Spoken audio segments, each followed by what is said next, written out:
I am a community transport for 5 days a week, and it's become my best job now. I like to be track with elderly people because they told you some other thing that you don't know. They stay at home by themselves, so they don't get somebody to talk to. And when we get together, we talk, and especially when they see somebody like me, they ask me a question a lot. They know where I come from, so they want to know a lot about me. I learn much from them, and they learn from me. And this is the best thing that I see that I done in my work.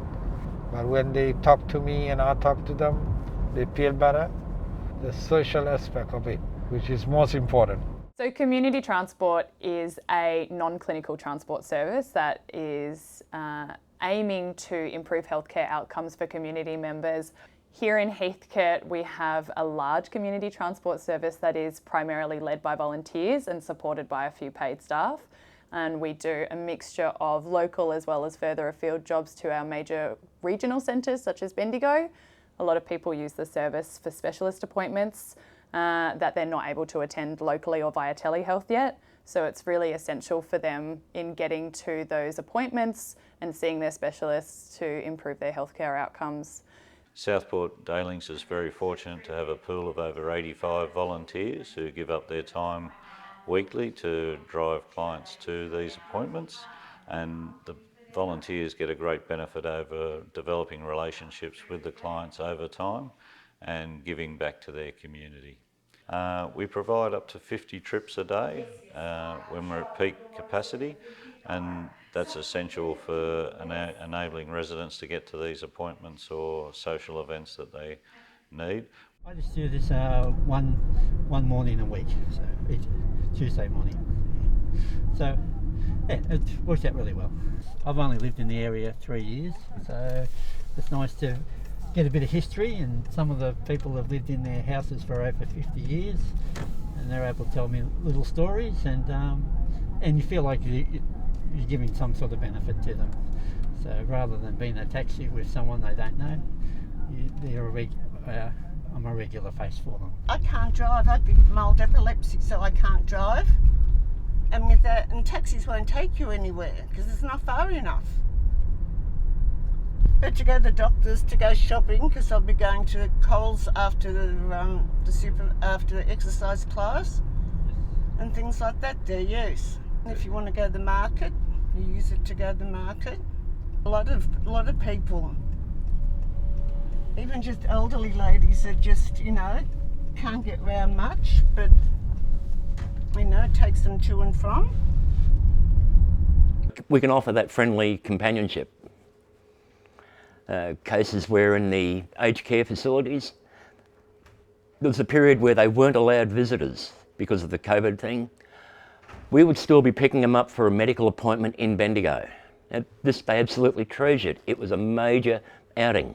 One other little advantage I found with becoming a volunteer with the Flying Doctors is once you retire from work, you may have been working 40, 50, 60 hours a week, 5, 6, 7 days a week.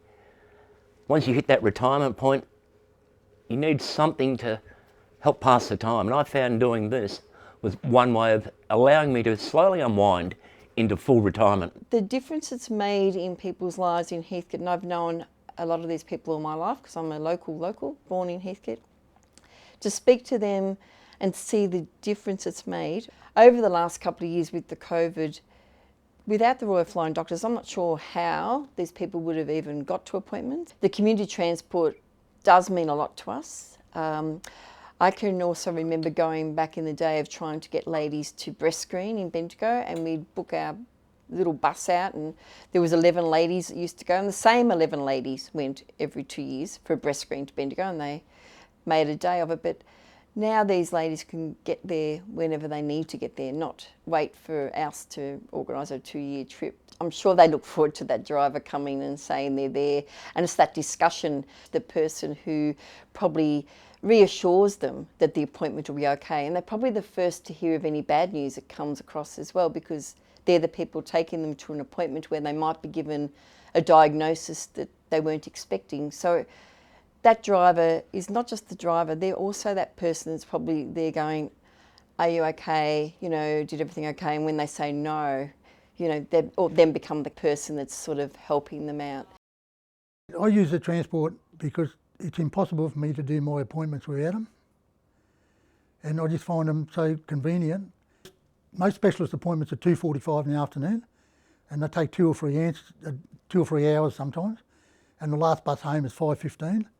And sometimes one night I had to stay over there overnight because my family was away travelling and there was no one to pick me up.